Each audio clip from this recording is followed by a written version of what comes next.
자, 이번 강의에서는 우리가 이제 이스라엘이라는 그 민족 국가를 마치 한 사람의 개인으로 본다면, 그죠? 한 사람의 개인으로 본다면, 그리고 이스라엘 민족 전체의 어떤 역사를 한 개인의 역사로 본다면, 이 아담이, 창세기에서 말하는 아담에 관한 이야기와 이스라엘 민족 전체에 대한 얘기가 놀랍도록 그 둘 사이에 놀라운 어떤 상관관계, 유사성, 혹은 공통성이 이걸 상응성 이렇게 표현하기도 하는데 존재한다는 것을 우리가 알 수가 있습니다.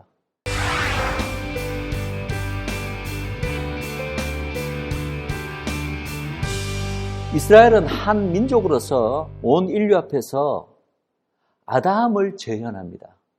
그러면서 여러 가지 이제 그 어떤 상응점들을 보이는데요. 한번 볼까요? 자, 하나님께서 아담을 창조하셨습니다. 당연하죠. 이스라엘은 누가 창조하셨나요? 당연히 하나님께서 때가 되어서 모세를 통하여 출애굽 사건을 통해서 이스라엘을 창조하셨습니다. 하나님께서 아담을 창조하셔서 어디 두셨죠?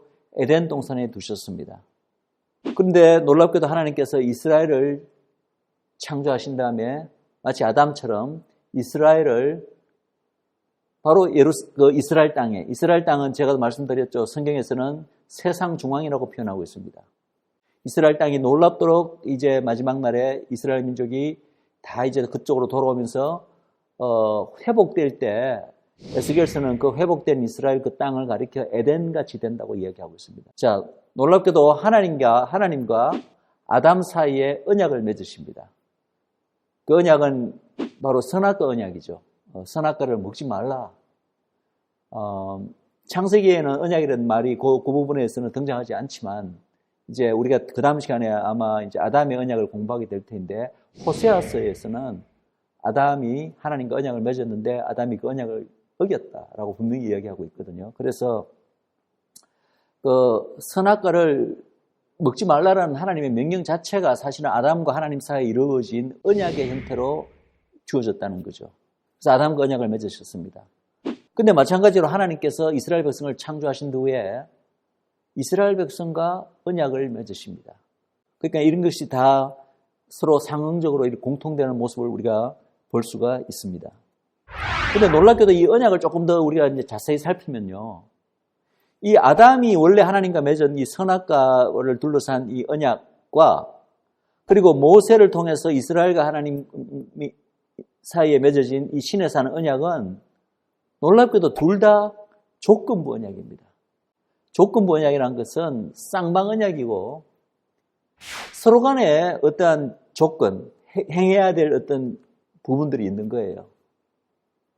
본래 모든 계약이 쌍방 계약인 것처럼 이 언약도 상방 언약이 있는데 둘 다 상방 언약인데다가 조건부 언약입니다. 이스라엘은 이스라엘대로 아담은 아담대로 어떤 행해야 되는 부분이 있고 하나님은 당연히 또 하나님대로 그것에 대한 어떤 그 반대 급부로 어떤 부분을 행하셔야 되는 그런 성격의 언약이라는 거죠.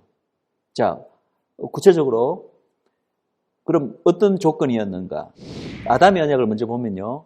아담이 에덴 동산에 계속 거하고 그 다음에 생명나무에 접근해서 그 생명나무 열매를 먹을 수 있는 그 특권을 누릴 수 있는 것은 오직 아담이 하나님의 명령에 순종할 때 그 명령이라 해서 선악과만은 먹지 말라. 그 선악과 열매를 먹는 것을 금지시킨 하나님의 명령에 오직 순종할 때만 생명나무는 물론이고 동산에 있는 모든 나무의 열매를 마음껏 자유롭게 임의로 먹을 수 있는 어떤 특권이 아담에게 주어졌습니다. 즉 뭐냐 하면은 아담에게는 생명나무와 선악과 나무 둘 사이에 선택이 주어진 거예요. 이 두 나무의 열매를 동시에 먹을 수는 없습니다. 이 두 나무는 서로 상호 배타적입니다. 만약에 생명나무의 열매를 먹고 싶으면 선악과 나무를 먹어서는 안 되고 선악과 나무 열매를 혹시 먹는다면 우리가 마지막에 알다시피 아담은 이 에덴 동산에서 쫓겨나게 되는데 쫓겨난 이유가 뭐죠? 생명나무 열매, 생명나무에 접근을 못하도록 그래서 그 화염검을 든 그룹 둘이 그걸 지키잖아요. 동문을 지키잖아요. 그래서 생명나무와 이 선악과 나무는 서로 상호 배타적입니다. 하나를 취하면 하나는 금지되고 이쪽을 취하면 이쪽은 금지되고 두 개를 동시에 누릴 수는 없습니다. 즉 선택이죠. 아담 앞에서는 너가 생명나무를 취할 것인가 아니면 선악과 나무를 취할 것인가. 아담에게는 자유의지가 주어져 있잖아요. 그 둘 사이의 선택이 아담 앞에 놓였습니다. 이것이 바로 아담의 언약이 가지는 어떤 성격입니다. 그런데 이스라엘을 한번 보겠습니다. 이스라엘 역시도 하나님과 맺은 그 신의 산에서 모세를 통해서 맺은 그 언약은 조건부 언약입니다. 이스라엘은 하나님께 축복을 약속받았는데 그 약속이 무조건적인 축복이 약속된 게 아니라 조건부 축복이 약속된 겁니다. 이스라엘이 약속된 땅에서, 그래서 하나님의 그 이스라엘 민족에 대한 그 모든 축복을 단적으로 나타내는 그 가장 큰 축복이 뭐냐면은 가나안 땅, 젖과 꿀이 흐르는 가나안 땅에 들어가고 그곳에서 계속해서 거하는 것. 소위 땅에 대한 약속이야말로 이스라엘 민족이 하나님께 받을 수 있는 모든 축복 전체를 대표하는 가장 큰 축복입니다.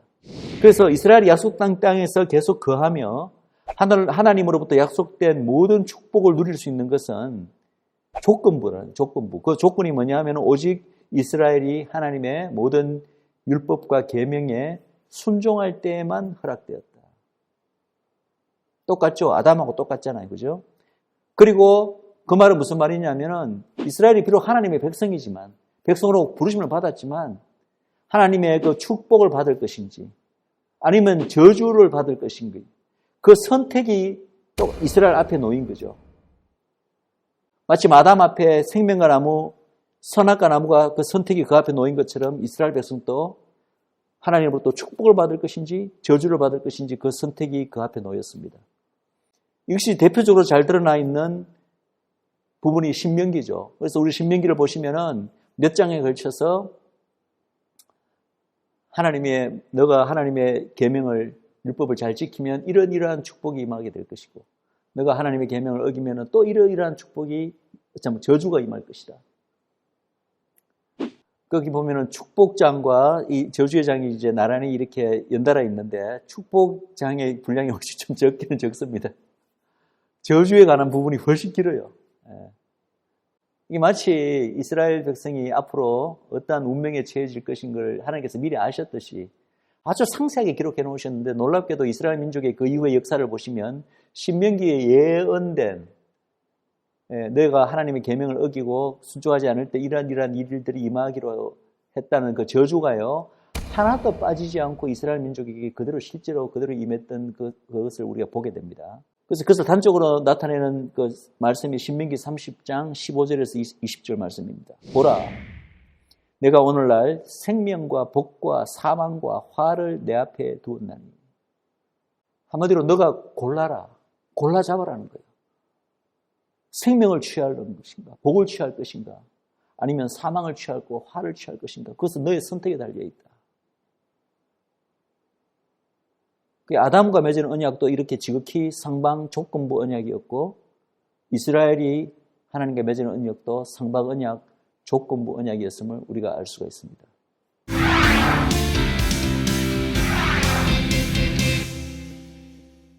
자, 또 한번 볼까요? 뱀의 유혹과 시험. 자, 아담이 사단으로부터 어떠한 유혹을 받았는지 우리가 알잖아요. 선악과를 봤을 때 결국 그 유혹에 넘어가서 이제 죄를 범했지만 그 선악과 유혹을 가리켜 이렇게 표현하고 있습니다. 창세기 3장 6절에는 먹음직도 하고 보암직도 하고 지혜롭게 할 만큼 탐스럽기도 하다. 근데 이것이야말로 모든 이제 인간이요, 이 땅에 살면서 우리가 받게 되는 모든 종류의 어떤 죄의 유혹을 이 세 가지 카테고리로 다 이렇게 나눌 수 있을 정도로 그 안에 다 포함될 만큼의 어떤 포함된다는 거죠. 그래서 요한 사도는 요한 1서 2장 16절에서 표현을 좀 바꾸어서 이것을 육신의 정욕, 먹음직도 하다고에 해당되는 거죠. 안목의 정욕, 보암직도 하다, 이생의 자랑, 명예욕 같은 것들이죠. 지혜롭게 할 만큼 탐스럽기도 하다. 그러니까 모든 우리 인간이 온갖 종류의 욕심이 많고 죄 유혹이 많겠지만 결국은 요 세 가지 카테고리 안에 다 들어간다는 거죠. 걸 분류를 하면은 이것이 우리 죄인된 우리 인간에게 누구라도 벗어날 수 없는 유혹입니다. 그리고 그 유혹의 첫 번째 인간인 아담은 결국은 진 거죠. 넘어간 거죠. 근데 놀랍게도요, 이 아담이 받았던 똑같은 성격의 이 유혹과 시험을요, 사실은 이스라엘 민족이 받게 됩니다. 언제? 광야에서 이스라엘 백성은 수없이 넘어졌습니다. 이 사단의 어떤 의미에서 사단의 유혹이죠. 죄의 유혹이죠. 그래서 광야에서 하나님을 10번이나 시험했다고 할 정도로 많이 하나님 앞에서 배역을 하고 실패했는데, 그것을 결국은요, 우리가 이 카테고리를 나누면은 이스라엘 백성은 한 민족적으로 똑같은 그 시험에 아담이 넘어졌듯이 이스라엘 백성도 계속해서 넘어지는 모습을 보여준 것이죠. 그래서 이스라엘이 먼저 이 아담의 이 실패를 광야에서 재현했다. 같은 성격의 시험을 받고 똑같이 아담이 넘어졌듯이 이스라엘 역시도 넘어지는 모습을 보였다는 거죠. 놀랍게도 또한 그 후에 또 한 번의 이야기가 더 있습니다. 이스라엘은 민족적으로 이 아담이 받았던 유혹에 실패를 했고, 그죠? 한마디로 졌다고 볼 수 있는데, 근데 이제 때가 되어서 그 이스라엘의 왕이 오십니다. 약속된 왕이 오십니다. 그들의 메시아죠.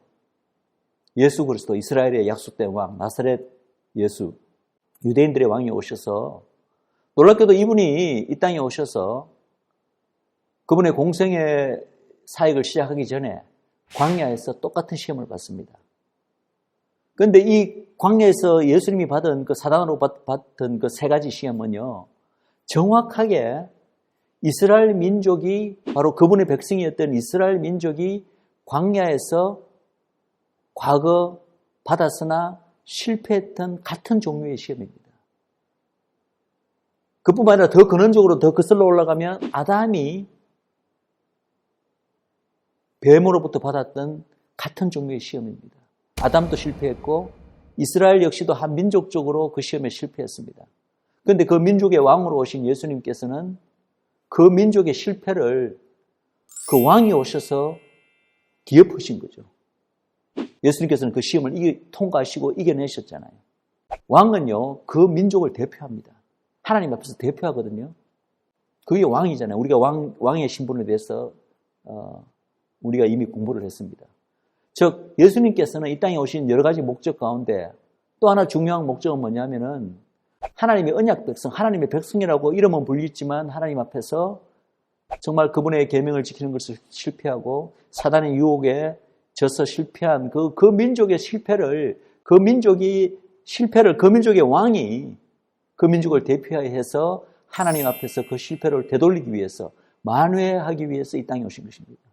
그것을 단적으로 보여주는 것이 바로 광야에서의 세 가지 시험을 예수님께서 이기신 것입니다. 이 시험에서 이기신 것은 그분의 그 시험을 이기고 그 승리가 장차 그분 안에서 태어나게 될 우리 교회, 우리가 이제는 사단의 시험에서 이길 수 있는 하나의 어떤 근거 담보를, 승리를 제공하기 위해서 예수님께서 광야에서 시험에서 이기신 그런 의미도 당연히 있죠. 아담의 실패는 곧 그 이후에 아담과 이스라엘 사이에는 얼마나 많은 어떤 그 시간적 갭이 있습니까? 차이가 있습니까? 그럼에도 불구하고 나중에 한 민족으로서 등장한 이 이스라엘이 결국은 아담의 실패를 그대로 재현하는 모습을 우리에게 보여주게 된다. 그리고 그 실패가 그 민족의 나중에 왕으로 오신 둘째 아담, 그 민족의 메시아가 이스라엘 왕으로 오신 분에 의해서는 그 실패가 이제는 승리로 바뀌어지는 모습을 우리가 볼 수 있다는 것입니다. 단순히 시험에서 져서 넘어지고 실패하는 것만 비슷할 뿐만 아니라 그 결과도 사실은 놀라운 상응성이 있습니다. 그들이 실패한 이유는 뭡니까? 결국은 똑같은 이유입니다. 불신과 불순종입니다. 아담이나 이스라엘이나 똑같습니다. 아담이 선악과 언약을 어기고 거기서 실패한 것이나 이스라엘이 신의 산 모세 언약을 어기고 실패한 그 이유나 그 이유, 근본적인 이유는 둘 다 똑같아요. 공통적입니다. 하나님의 말씀에 대한 불신과 불순종. 그리고 그 결과를 한번 볼까요? 아담의 불순종은 아담의 이제는 그 불순종으로 말미암아 죽음에 이르게 되죠, 그죠? 예, 죽음이 본래 없었는데, 그죠?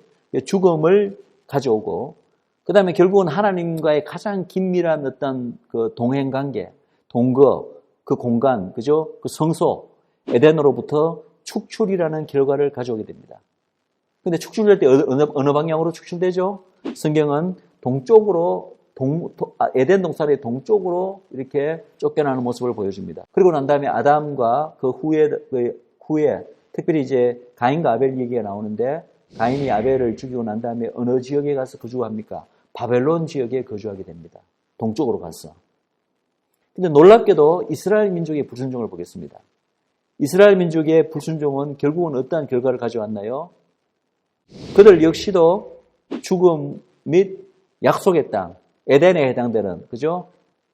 아담에게 원래 주어졌던 에덴에서 쫓겨났듯이 그들도 원래 주어진 이 약속의 땅, 이스라엘 민족에 주어진 그 약속의 땅으로부터 축출이라는 결과를 가져오고, 그리고 이스라엘은 어느 쪽으로 갔나요? 이스라엘 역시도 동쪽으로 사로잡혀가게 됩니다. 아담처럼 동쪽으로 사로잡혀가서 어느 지역에 거하나요? 바벨론에 거하게 됩니다. 이 놀라운 이 상관성을 보지 않습니까? 그래서 원래부터 제가 이미 이 강의 이전에 신분적으로 아담과 이스라엘은 처음에 만들어질 때, 하나님부터 창조될 때 같은 신분으로, 같은 소명으로, 같은 사명으로, 부르심으로 이렇게 부르심을 받았다. 그것도 같고, 그리고 그 이후에 걸었던 어떤 한 개인의, 아담 개인의 운명, 한 민족으로서 이스라엘이 걸어야 했던 그 운명조차도 이렇게 놀라울 정도로 똑같다는 거죠. 예. 그래서 창세기의 그 이야기, 내러티브와 우리가 구약에서 보는 이스라엘의 그 민족적 운명, 이스라엘의 흥망성쇠를 보시면은 놀라운 역사적 이런 유사성이 있다. 근래의 어떤 신학자가, 이러한 그 창세기에 나오는 아담에 대한 얘기와 그 다음에 출애굽기에 나오는, 이스라엘의 얘기를 비교를 하면서, 특별히 이제, 신명기에 나오는, 모세의 노래가 있는데, 모세의 노래를 이제 신명기 32장입니다. 그 가나안 땅에 이스라엘이 들어가기 직전에 이제 하나님의 명령으로 모세가 이스라엘 전 백성에게 가르쳐서 부르게 한 노래인데, 그 모세의 노래는 사실은 이스라엘 민족의 그 전체 역사, 이제는 이스라엘 민족이 갓 출범했잖아요. 비록 40년 광야 유랑은 했지만 이제 가나안 땅 들어가기 직전에 그 이스라엘 민족 전체 역사로 본다면 이제 갓 태어난 지 얼마 되지 않은 그 시점에서 이 모세의 노래는요, 앞으로 종말까지, 이스라엘 민족이 종말 마지막 날에 회복될 때까지 그 전체 역사를 다 아우르는 노래가 바로 모세의 노래입니다. 모세의 노래를 연구해 보니까 이 연구자의 연구 결과에 의하면 그 모세의 노래에 나타나는 여러 가지 그 theme, 우리나라 뭐 테마죠, 테마, 표현들, 단어들, 이런 것들이 놀랍도록 창세기에 나오는 아담의 이야기에서 등장하는 어떤 그런 theme과 단어들과 표현들과 이런 개념들과 너무나 똑같다는 거예요. 너무나 서로 간에 상응적, 상호 연관되어 있다는 거예요.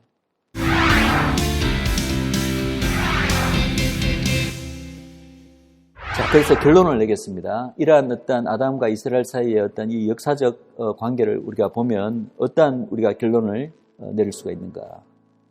아담은, 첫 번째 인간인 아담은 온 인류의 장자로서 바로 전체 인류를 하나님 앞에서 대표합니다. 첫째 아담도 그랬고 둘째 아담이신 예수 그리스도도 그렇습니다. 그런데 놀랍게도 이스라엘은 비슷하게 열방의 장자로서 하나님 앞에서 모든 민족들을 대표합니다. 이 부분은 우리가 이미 공부를 했습니다. 따라서 그러한 대표성의 원리 때문에 아담의 실패는 하나님 앞에서 곧 온 인류의 실패가 됩니다. 그래서 모든 아담의 그 후손들은 날 때부터 죄인으로 태어나는 것입니다. 그런데 마찬가지로 이스라엘의 실패 역시도 이스라엘은 열방의 장자로서 이스라엘의 실패는 그 한 민족의 실패로 끝나는 것이 아니라 결국은 모든 민족들의 실패를 그냥 이렇게 드러내 보여주는 거예요. 우리가 이제 저는 그런 생각을 해봤습니다. 만약에 하나님께서 처음에 이스라엘 민족을 택하실 때 이스라엘 민족을 안 부르시고 우리 한 민족을 만약에 선민으로 삼으셔서 불러내셨으면, 그리고 우리에게 이렇게 계명을 주시고 하나님을 사랑하고 이웃을 내 몸같이 사랑하라고 계명을 주시고 모든 그런 걸 주시면서 하나님께 순종하라는 그런 걸 했다면 우리는 이스라엘과 다른 길을 걸을 수 있었을까? 우리는 이스라엘보다 더 나아 하나님 앞에서 더 잘 할 수 있었을까? 여러분 어떻게 생각하십니까? 우리 한 민족이 아니라 이 지구상에 존재하는 어떠한 민족이라도 한 민족을 뽑아내서 하나님께서 어차피 하나님께서 한 민족을 선택하셔서 하나님의 어떤 구속사적 목적을 이루시기 위해서 선택하시잖아요. 그 선택에 이스라엘 민족 유대인이 아니라 다른 민족을 선택하셨다 한들 그 민족이 이스라엘보다 더 나은 성적표를 하나님 앞에서 성적표를 하나님께 드릴 수 있었을까요? 전혀 아니라고 생각합니다. 전혀 아닙니다. 즉 이스라엘은 온 민족들의 장자로서 민족들을 대표해서 하나님 앞에서 실패한 것입니다. 창세기 아담의 실패는 그 당시는 이스라엘 민족이 존재하지 않을 때지만 장차 태어날 이스라엘의 실패를 미리 예표하고 있다. 이것을 거꾸로 말하면요, 나중에 태어난 이스라엘의 그 역사를 우리가 보면 이스라엘의 그 실제로 그들이 보여주고 있는 그 실패는 아담의 실패의 반복판이다. 혹은 재현이다. 이것은 왜 이제 하나님께서 왜 그럼 이런 과정을 다 미리 아셨다는 거죠. 아셨음에도 불구하고 이스라엘 민족을 선택하셔서 이러한 과정을 보여주게 하셨는가. 하나님께서는 선택하신 한민족 이스라엘을 통해서 하나님의 초자연적인 은혜가 없이는 결코 구원받을 수 없는 우리 인간의 절망적인 상태를 다시 한번 온 인류에게 보여주시는 것입니다. 그게 바로 이스라엘의 실패에 가지는 의미가 있습니다.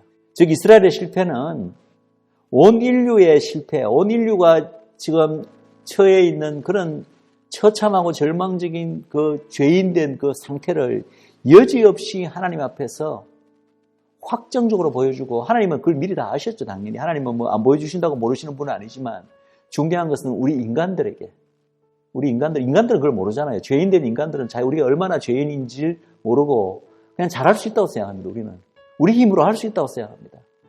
그런데 그것이 불가능한 것을 이스라엘 민족의 그 역사를 통해서 아담의 실패를 재현하게 하심으로써 이제는 아담의 실패가 한 명이잖아요. 어쨌든 우리는 아담은 한 명이 실패해서 왜 내가 아무 죄도 없이 애꿎게 내까지 죄인으로 태어나야 돼? 뭐 이런 식으로 우리가 투덜거리는 이야기를 얼마나 많이 듣습니까? 그죠? 근데 하나님께서는 이게 아담 한 명의 문제가 아니야. 이스라엘이라는 한 거대한 한 집단, 민족이잖아요. 그 민족적 실패를 통해서, 아담의 실패를 그대로 재현하는 실패를 통해서 우리 인간이 가지고 있는 그 근원적인 문제, 실패, 누구라도 그냥 이스라엘 자리에 대신 갖다 놔도 똑같이 실패할 수밖에 없는 그런 인간의 그 상태를 온 인류 앞에 드러내 보여주시는 거죠. 하나님이 몰라서 그걸 보기를 원하신 게 아니라 온 인류 앞에서 그것을 보여주시는 것입니다. 아담의 실패와 이스라엘의 실패는 그러나 그냥 실패로 끝나는 게 아닙니다. 하나님께서는 이 실패를 다시 뒤집으십니다.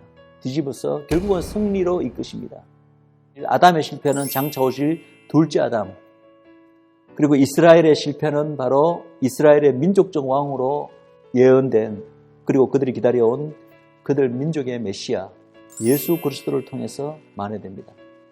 근데 놀랍게도 이 존재가 같은 분이라는 거죠. 온 인류를 위한 이 둘째 아담과 이스라엘 민족의 약속된 민족적 왕 메시아 예수는 같은 분인 거죠. 그래서 우리가 이미 보았습니다. 아담이 원래 하나님 나라의 제사장과 왕적 신분으로 부르심을 받았지만 그의 죄로 말미암아, 죄인이 됨으로 말미암아 그 모든 축복과 신분을 상실한 것을 우리가 이미 보았습니다.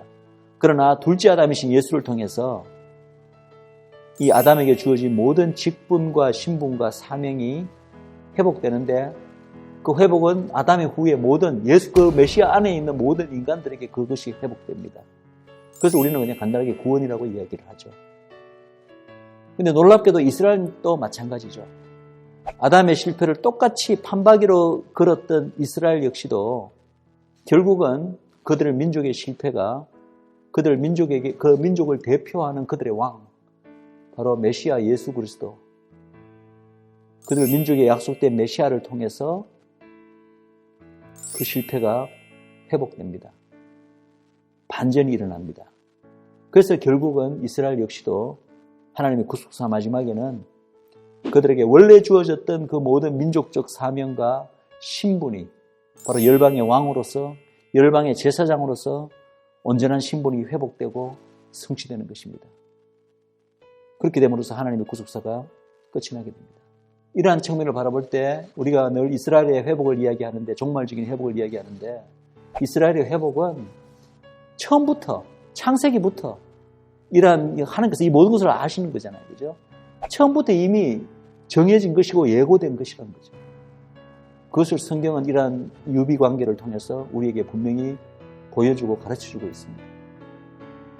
이스라엘의 종말적인 회복, 그리고 그들에게 원래 하나님께서 주어진 모든 민족적 사명을 달성하고 열방 가운데 그들의 원래 주어졌던 신분을 회복하는 것은 필연적이라는 것입니다. 필연적.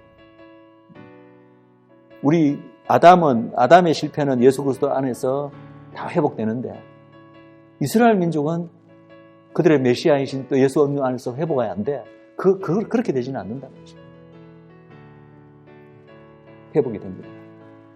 그래서 우리가 아담과 이스라엘과의 관계를 통해서 이러한 놀라운 상관계를 보면서 우리가 다시 한번 우리가 늘 기도하고 있는 이스라엘의 회복에 대해서 다시 한번 우리 마음에 새기고 또 돌아볼 수 있는 시간이 되었으면 좋겠습니다.